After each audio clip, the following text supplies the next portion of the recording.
Hello everyone, अस्सलाम वालेकुम। उम्मीद है आप सब ठीक होंगे। आज हम क्लास 12 न्यू इंग्लिश बुक 2025 जिसका section B poetry poem number 3 the seven ages of man by William Shakespeare, जो कि बहुत ही इंटरेस्टिंग पोम है जिसकी एक्सरसाइज 1 to 8 हम डिटेल में डिस्कस करेंगे। So now let's start section B poetry pre reading exercise number 1।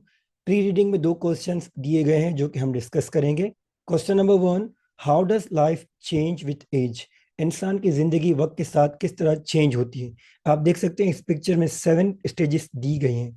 तो जो मैंने आंसर लिखा है, as we age our roles, responsibilities and abilities change.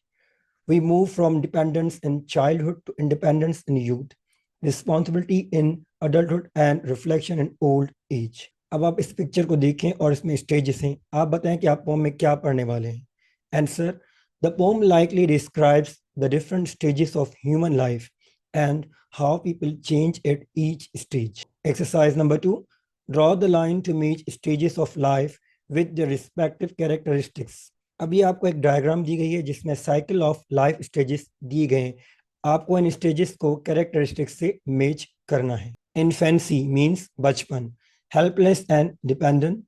School boy means तालिब इल्म जो शागिर्द होता है। Eager and learning, lover means passionate and emotional. Soldier जो कि सिपाही का एक दौर हो तो उसमें इंसान ब्रेव एंड एम्बिशियस होता है। जस्टिस मतलब इंसाफ का दौर, इसमें इंसान वाइस एंड फेयर होता है। ओल्ड एज मीन्स बुढ़ापा, dependent and forgetful. Second childhood means दूसरा बचपन, वीक एंड रिफ्लेक्टिव, जिसमें दोबारा बेबसी, दांत, आंख, जायका और याददाश्त सब खत्म हो जाते हैं, इसीलिए इसको कहते हैं second childhood. Exercise number 3, reduce the contextual meaning of the following words from the poem. अभी आपको पोम से वर्ड्स दिए गए हैं, आपको इनकी कॉन्टेक्चुअल मीनिंग लिखनी है। Mewling, puking, satchel, pard, capon, saws, slipper, pantaloon, shrunk, shank, treble, sense. Exercise number 4, MCQs. अब इस एक्सरसाइज में टोटल 8 एमसीक्यूज दिए गए हैं, लेकिन जो करेक्ट एमसीक्यूज हैं 1 to 5 हैं और उसके बाद 6, 7, 8 हैं वो रिपीट हुए हैं, तो लिहाजा टोटल 5 एमसीक्यूज हैं। Read the poem carefully and choose the correct option. Item number 1, the phrase seeking the bubble reputation suggests that B option is correct. Reputation is fragile and temporary. इसका मतलब है जो बुलबुला पानी पर बनता है तो चंद लम्हे चमकता है मगर फौरन ही टूट जाता है और खत्म हो जाता है। इसी तरह जवानी में इंसान की शोहरत रेपुटेशन जो है वो भी आर्जी और गैर पायदार होती है। वो जल्दी बनती है मगर जल्द ही खत्म हो जाती है। Item number 2, the poem depicts a schoolboy's attitude towards school as he, C option is correct, drags himself unwillingly to school. Third item, in the stage of the justice, the man is physically described as, D option is correct, with a fair round belly. जब इंसान अपनी एक stage पे आ जाता है तो वो एक जवानी में उसका पेट भी निकल आता है, तो D option is correct. Item number 4, which of the following best describes the tone of the poem? C option is correct, reflective and philosophical. ये एक रिफ्लेक्टिव एंड फिलोसॉफिकल पोम है जिसमें बताया गया है कि इंसान की जिंदगी के 7 स्टेजेस हैं, birth to death. Item number 5, Shakespeare's main purpose in dividing human life into 7 distinct stage in the 7 ages of man is to show that B option is correct. Human life progresses through predictable stages. अब इसमें बताया गया है कि इंसान की life में different stages आते हैं। 6, 7, 8 एमसीक्यूज हम पहले डिस्कस कर चुके हैं, ये रिपीट हुए हैं, ये बाय मिस्टेक इन्होंने सेम दे दिए हैं। Exercise number 5, read the poem carefully in groups of 2 or 3 and answer the following questions in written form. ये 6 क्वेश्चंस दिए गए हैं। Question number 1, what do the entrances and the exits represent in the poem 7 stages of life? अब इस pome में आप देखेंगे entrance का मतलब है बर्थ, एग्जिट का मतलब है death. Question number 2, how does a man play the sixth role on the stage of life in the poem the 7 ages of man? Answer, आपको बताना है कि 6 स्टेज में इंसान की किस तरह अपीयरेंस हो जाती है। He wears glasses, thin legs and carries a pouch. Question number 3, how does Shakespeare's metaphor of the world as a stage reflect the transient nature of human life? Shakespeare ने किस तरह ये मेटाफर यूज किया है, किस तरह describe किया है कि जो ह्यूमन लाइफ वो एक स्टेज है। Question number 4, What is the first stage of life mentioned in the poem and how is it described?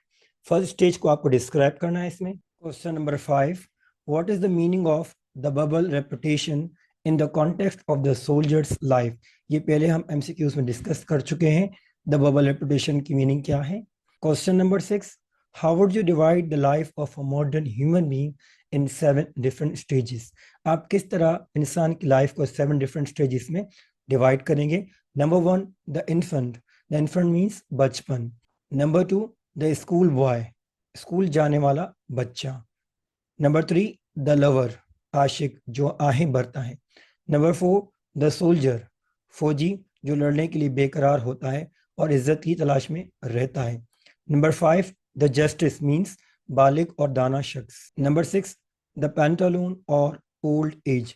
6th stage जो है वो ओल्ड एज, जिसमें इंसान बिल्कुल कमजोर, ऐनक लगाए, ढीले कपड़ों में, जिस्म कमजोर और कद झुक जाता है. Number 7th last stage, second childishness and mayor oblivion means second childhood, जिसमें दोबारा से बेबसी, दांत, आंख, जायका और यादाश्त सब खत्म हो जाते हैं. जैसे बच्चा होता है इसी तरह इंसान हो जाता है, तभी इसको कहते हैं लास्ट स्टेज को second childhood. Exercise number 6. Read the poem carefully and write the critical appreciation of the poem. अभी क्रिटिकल एप्रिसिएशन है द 7 एजेस ऑफ मैन की. ये क्रिटिकल एप्रिसिएशन यहाँ पे कंक्लूजन है इसका. Exercise number 7.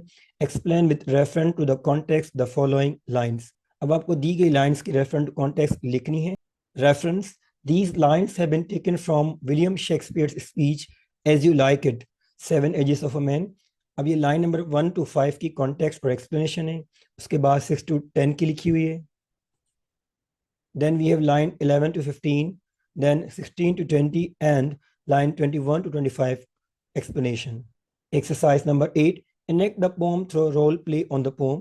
Each player or actor would play a single role out of 7 ages of man. अब इस एक्सरसाइज में बताया गया है कि जो पोम है इसकी जो डिफरेंट स्टेजेस हैं इस पे आपको रोल प्ले करना है. तो आप हर स्टूडेंट को एक स्टेज दे देंगे. अब पहली स्टेज है द इन्फेंट, उसके बाद second stage the school boy, third stage है the lover, fourth stage the soldier, fifth stage the justice, उसके बाद सिक्स्थ है द ओल्ड मैन और लास्ट स्टेज है second childhood means extremely old age. तो इसी तरह आप रोल प्ले करेंगे, 7 स्टूडेंट्स को डिफरेंट स्टेज देंगे और उनकी अपीयरेंस वगैरह और ये डायलॉग्स भी आप पढ़ेंगे. तो इसी तरह ये आपका रोल प्ले हो जाएगा पोम का. नेक्स्ट वीडियो में इंशाल्लाह हम पोम नंबर 4 जो कि बहुत ही इंटरेस्टिंग पोम है, you start dying slowly by Pablo Neruda, जिसकी एक्सरसाइज 1 to 8 डिस्कस करेंगे. उम्मीद है ये वीडियो जो मैंने पोम नंबर 3 की डिस्कस की आपको पसंद आई होगी. अगर ये वीडियो आपको पसंद आएगा तो प्लीज़ हमारा चैनल सब्सक्राइब करना ना भूलिएगा और हमें कमेंट करके बताइएगा कि ये वीडियो आपको कैसी लगी. अपना ख्याल रखिएगा. अल्लाह हाफिज़.